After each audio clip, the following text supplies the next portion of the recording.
leave it all behind you. I said, take down everything that stands in your way. Don't stop believing it'll work out again, my friend. Stand out and be a part of everything good. Wake up, you're gonna be all that you should. Try out all the things you've always wanted to be. You'll see, 'cause I know what I know, that you've got it in you, and I see that you are a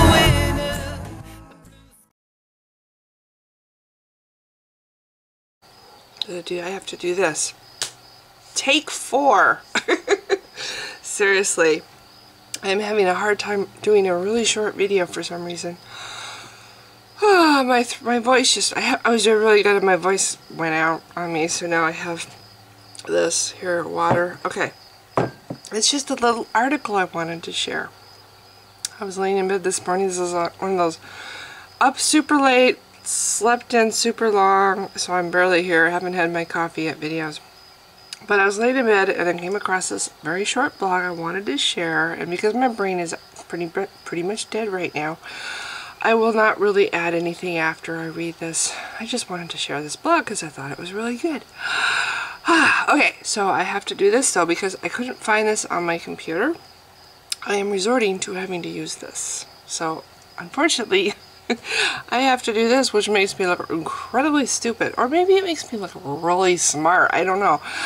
But it's what I have to do to read. Okay, so Jim Seidman, spelled S-E-I-D-M-A-N, wrote this. It's called, Does Teaching Intelligent... can't say that word. Design... Okay.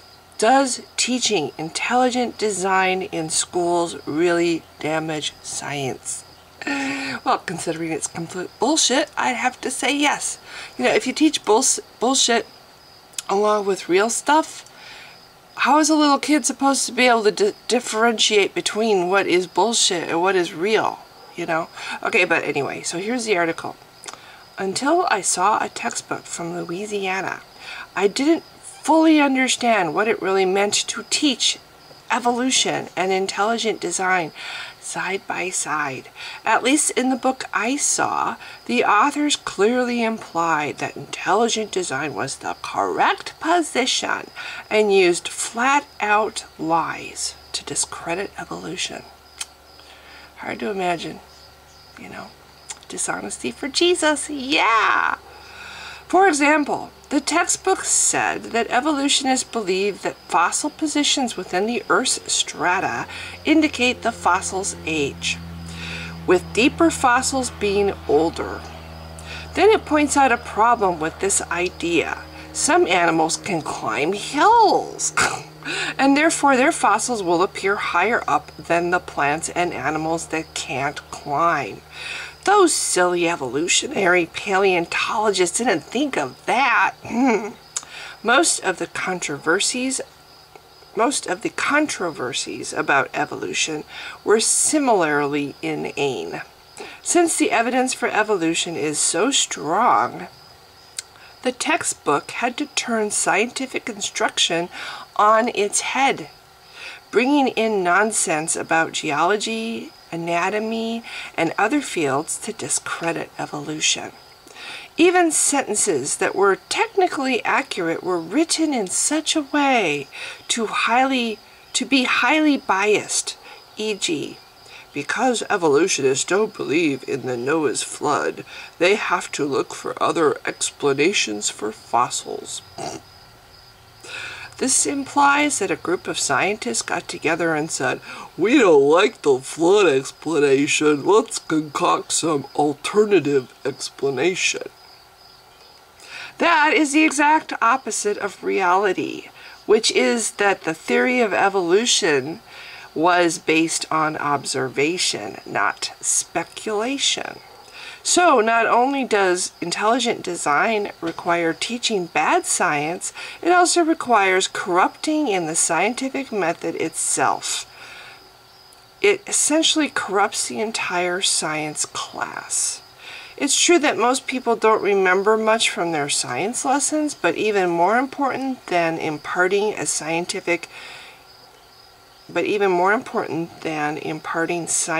information is the teaching of critical reasoning skills and the process of inquiry. And sacrificing those skills so that children will believe intelligent design is one of the most damaging things to science that I can think of. Then he writes, ETA. I believe that the book was Science 5, 3rd edition from BJU Press, an offshoot of Bob Jones University. This textbook is used in a number of Louisiana schools certified under the state's voucher program. While such schools must teach to the state curriculum, the Louisiana Science Education Act of 2008 allows promoting critical thinking skills, logical analysis, and open and objective discussion of scientific theories being studied, including but not limited to evolution, the origins of life, global warming, and human cloning. Okay, so that's the article. I'm trying to think of a okay. Hills. They're okay. Animals that can climb hills, right? And plants and animals that can't climb hills. And this explains some fossils being deeper than other fossils. It has nothing to do with the layers of the earth, you know.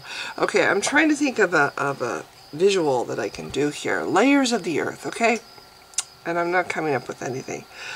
Layers, okay, layers, see? Layers, okay, this is the oldest layer, next layer, okay.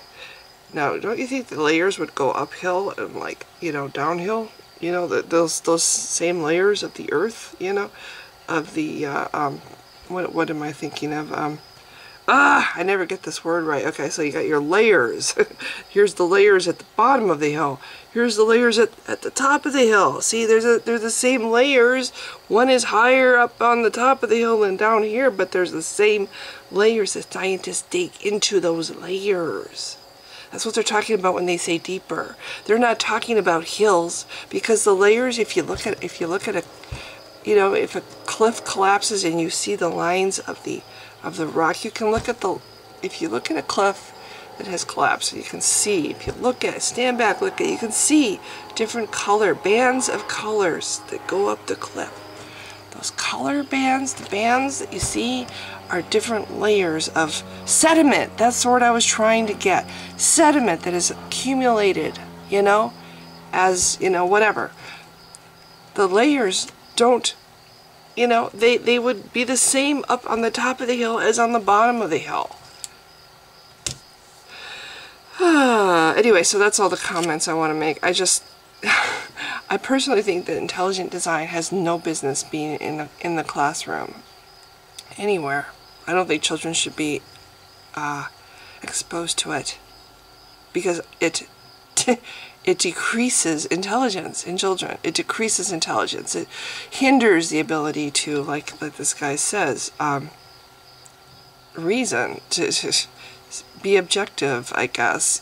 If you know, it's like I said in a couple of videos now, if you are taught something in derogatory ways, if something is introduced to you and deliberately introduced in such a way as to put it down and make it look ridiculous, right? And that's all you ever learn. You know, I learned about other religions because Christianity presented them to me in derogatory ways. To make Christianity seem so much more sensible and superior, we're going to put down these other religions because they're so stupid, right? Well, Christianity does the same thing for science. They don't want you believing in science. They don't want you believing in evolution, because it's anti-Bible. It's anti-Bronze Age teachings that the Bible has, which is, I'm sorry, just a fucking book of fiction based on nothing. So yeah, they're going to put down science. They don't want you to learn real stuff. So I said I wasn't going to say a lot of stuff, so that's me trying not, this is me trying not to say a lot of stuff, but this is what I'm saying. It's like, I'm sorry, even in Christian schools, I think it's abusive to teach children intelligent design or creationism. It's abusive.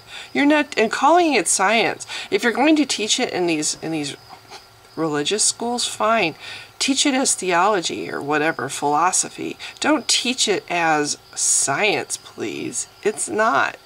Science is, sorry, it's, you know, theories that are founded on observation and evidence and testing and scrutiny and challenge and